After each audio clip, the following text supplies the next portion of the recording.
Las cosas tienen sus dilemas y dudas existenciales.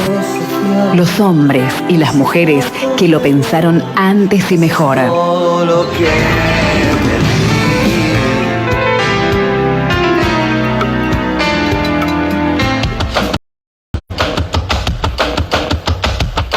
Atemorizado por el frío, lo vamos a tener desde la lontananza. Saludamos a Pablo Olmedo. Hola Pablo, buen día. Hola Guillermo, ¿cómo andas? ¿Todo bien?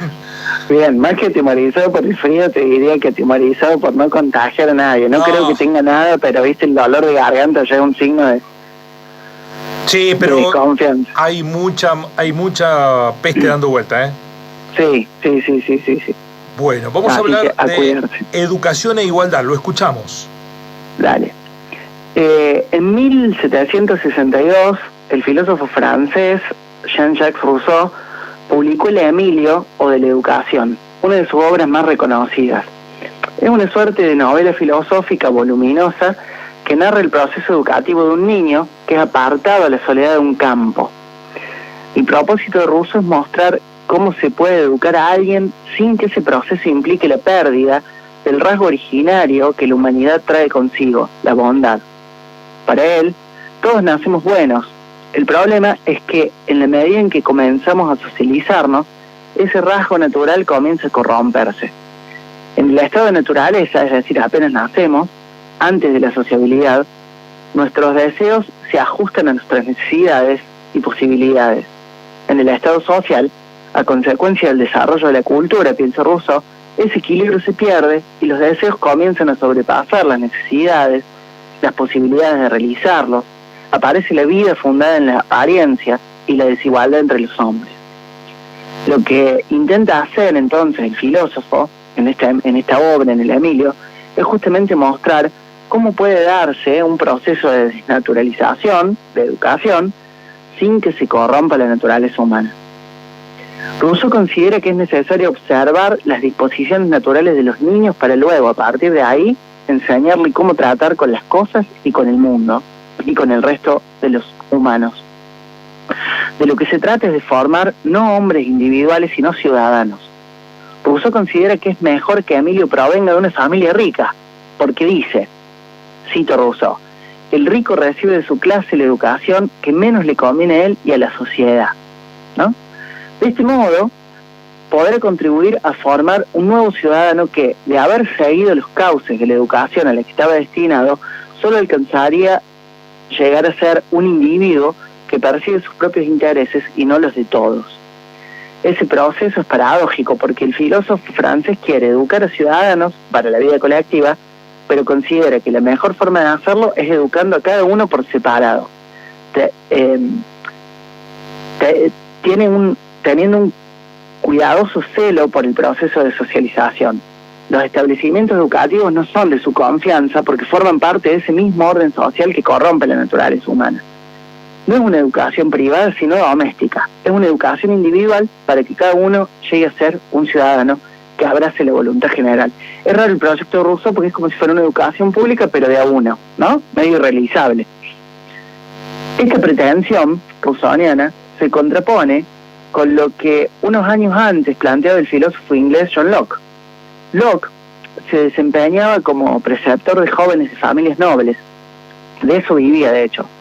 A diferencia del francés, Locke consideraba que era necesario pensar una educación para el gentleman inglés, que debía ser privada, para no exponerlo a los peligros que implicaba socializar con niños de otras clases sociales en las escuelas. A estas escuelas debían asistir los hijos de los que no eran nobles y se les debían enseñar fundamentalmente tareas manuales. Locke mantenía una división entre la educación privada y la educación pública para el pueblo. Ambos desconfían de la escuela, aunque por motivos diferentes. Pero no es tanto esta desconfianza lo que me interesa, sino la diferencia respecto de la valoración de la educación de los ricos. Mientras Locke refuerza con su propuesta educativa la diferenciación social, la operación de Rousseau tiende a eliminarla. Es como si el francés nos dijera que nadie, por más rico que sea, tiene ningún mérito en vistas de la conformación de la ciudadanía. Antes bien, es preciso educar a los niños fuera de la clase para alcanzar la igualdad.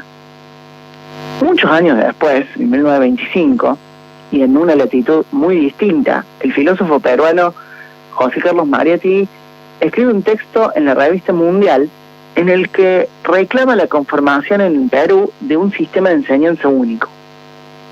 Y ahí afirma, dice Mariátegui, la enseñanza en el régimen burgués se caracteriza sobre todo como una enseñanza de clase.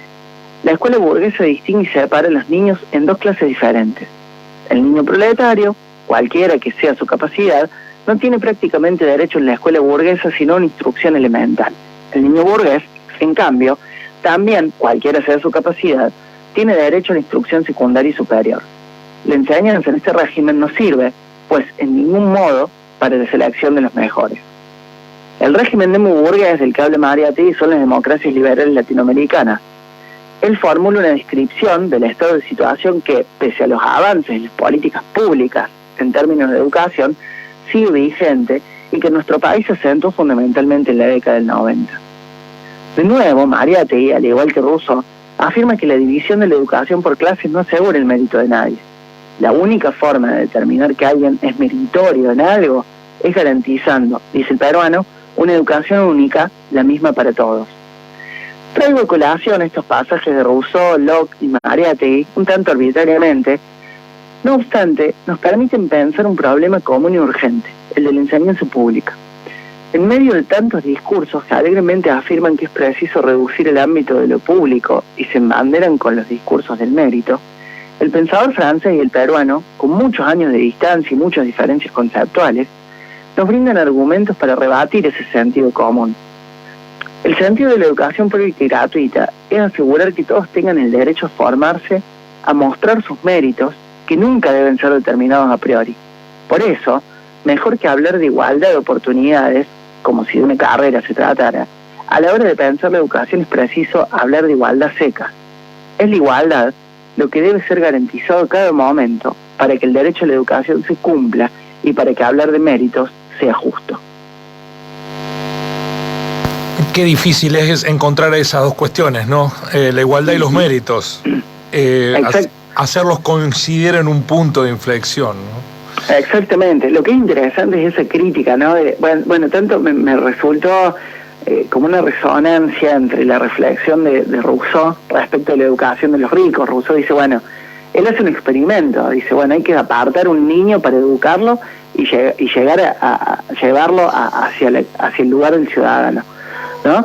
Y dice, y es mejor que ese niño sea rico porque en realidad el rico, dice, es educado de un modo que no reporte beneficios al bien común, dice Rousseau, ¿no?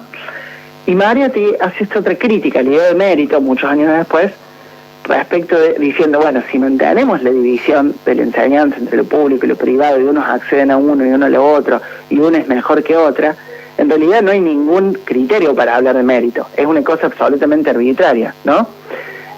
Bueno, entonces es interesante volver a postular la idea de igualdad y la importancia de una educación pública para que realmente se pueda resignificar esa idea de mérito, ¿no? Sí, sí. Porque si no, desde los discursos de derecha generalmente corren a quienes hacemos alguna crítica a la idea de mérito como diciendo que nos da todo lo mismo, ¿no? Y no es eso. No, tal cual. ¿De dónde partimos?